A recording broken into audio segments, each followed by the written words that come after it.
Welcome to NeuroShift, the podcast that explores the fascinating and rewarding world of brain optimization and neurofeedback technology. We explore smart, science-based tools with bite-sized, transformative insights to help listeners harness the power of their mind. Our goal is to help our listeners live their best possible life. Here's your host, licensed psychologist, Dr. Randy Kale. Why neurofeedback should be the first-line treatment for ADHD. If you're a parent of a child with ADHD, or you've struggled with ADHD yourself, you're probably all too familiar with the typical path: a diagnosis, a prescription for stimulant medication, maybe a referral to behavioral therapy, and a sincere hope that something will finally click. Neurofeedback, a non-invasive drug-free treatment that uses real-time monitoring of brainwave activity to teach self-regulation, is a promising alternative to these traditional approaches. For many families, this hopeful journey often turns into a frustrating one. Medications work until they don't. Therapy helps, but it doesn't last. And the challenges at school, at home, and in relationships continue, leaving you feeling like you're back at square one. So the question becomes, what actually works? Long-term, let's talk about that. And let's talk about neurofeedback. The problem with first-line treatments, yes, even the gold standard ones. The most extensive ADHD study ever funded by the National Institute of Mental Health, called the MTA study, set out to compare the most common ADHD treatments: stimulant medication, behavior therapy, a combination of both, and standard community care. This wasn't a small study. It cost $21 million and followed 579 children with ADHD. The researchers went all in to ensure that the medication was perfectly managed and the behavioral therapy was delivered at an elite level: daily summer camps, school aids, teacher consultations, and more. What they found was surprising, and for some, deeply disappointing. Behavior therapy, BT, failed to outperform community care, a result that was not only surprising but for some, deeply disappointing. The kids who received weeks of intensive behavior training didn't fare any better than those who were simply referred to usual care in their community, leaving many feeling let down by the system. Medication showed short-term improvements, mostly on unblinded parent and teacher ratings.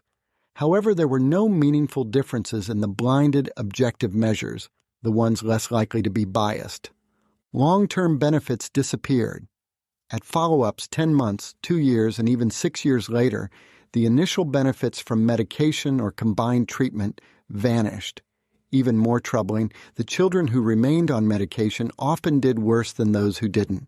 In fact, one of the follow-up papers reported that medication use was associated with worse symptoms of hyperactivity, impulsivity, and oppositional behaviors. By year 3, many of these kids had been prescribed additional psychiatric medications, antipsychotics, SSRIs, and others, despite a lack of evidence for long-term benefit. Let me be blunt. If any other treatment had these kinds of results, it wouldn't be considered a first-line option. And yet, that's exactly where we are with ADHD care. Neurofeedback, a safer, more sustainable option. Unlike medication, neurofeedback doesn't come with side effects like insomnia, appetite suppression, mood swings, or increased blood pressure. It's a safe and sustainable alternative that can bring lasting improvements. Neurofeedback isn't new. It's been around for more than 50 years, and it's built on 2 solid scientific foundations: operant conditioning, learning through feedback and reward, similar to how we train animals or learn to ride a bike, and neuroplasticity, the brain's ability to rewire itself, which means it can learn and change throughout life. Here's how it works in simple terms. During a neurofeedback session, sensors are placed on the scalp to monitor brainwave activity in real time. The brain receives feedback, usually in the form of a video game, movie, or animation, that rewards it for producing healthier patterns. Over time, the brain learns to self-regulate more effectively, just like learning to ride a bike or play an instrument. And the evidence? It's impressive. More than 60 published studies have examined the effectiveness of neurofeedback for ADHD. When we look at these studies, the results are clear. Parents reported significant improvements in core ADHD symptoms, inattention, impulsivity, hyperactivity. Teachers saw the same improvements even though they weren't involved in the treatment process. Objective measures of attention and impulse control improved, including computerized testing and neuropsychological assessments. Brainwave patterns changed, and those changes persisted months and even years after treatment ended. In one long-term study, 80% of kids who received neurofeedback reduced or eliminated their medication use within 3 years and still showed lasting improvements in focus and behavior. Head-to-head, neurofeedback versus medication. A number of studies have compared neurofeedback directly to stimulant medication. What they found is noteworthy. Neurofeedback often produced results equal to medication in improving attention and reducing hyperactivity and impulsivity. Academic performance improved more with neurofeedback than medication in at least one study. Most importantly, the gains lasted longer, often for months or years after training ended, while medication effects stopped when the pills stopped. And unlike medication, neurofeedback doesn't come with side effects like insomnia, appetite suppression, mood swings, or increased blood pressure. So why isn't this common knowledge? That's the million-dollar question. Part of the reason is inertia in the medical system. Guidelines are slow to change. Insurance companies want fast fixes. And many clinicians are simply unaware of the robust evidence base behind neurofeedback. But as the data mounts, that's starting to shift. In fact, the American Academy of Pediatrics rated neurofeedback a level 1 best support treatment for ADHD back in 2012, placing it in the same category as medication and behavior therapy. Real-life changes, what we see in our practice. At Capital District Neurofeedback, we've seen firsthand how neurofeedback transforms lives. Children who couldn't sit still in class are now focused and calm. Teens who struggle with impulsivity and anxiety begin making thoughtful, grounded choices. Parents who were overwhelmed and burned out begin to breathe again. Violent and impulsive behavior dissipates at home and at school. The process isn't magic, it's training. Or perhaps better understood as retraining. Retraining the brain is really what neurofeedback is all about.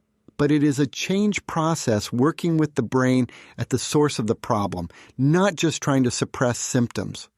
We work with each child's unique brain patterns, often combining neurofeedback with coaching on sleep, nutrition, and home structure. The results speak for themselves: better behavior, improved focus, reduced anxiety, and often a much happier family dynamic. And why do we often, almost always get better results than the literature suggests? It's actually quite simple. The literature is built upon retraining ADH with a single protocol, one protocol. In practice, we often have our clients retraining the brain with a series of 6 to 10 protocols over 3 to 6 months. This is a game changer, and we see it over and over. Your destiny, your child's destiny. The future can be better than you ever imagined, without drugs and without a life of endless therapy sessions. Final thoughts. What you deserve to know. If you've been down the road of therapy appointments, medication trials, and behavioral plans that don't stick, it's not your fault. You're not alone, and your child isn't broken, but you do have options. Neurofeedback offers a science-based, safe, and sustainable way to help your child's brain and your family thrive. It's not a quick fix, but it is a lasting one. So whether you've just received a diagnosis or you've been battling ADHD for years, I encourage you to explore neurofeedback. Ask questions, do your research, and know that real change is possible. You and your child deserve that. Please reach out to us. I am certain we can help. This has been the NeuroShift podcast. The episode description includes a link to contact Dr. Kale. Thank you for listening, and stay tuned for our next episode.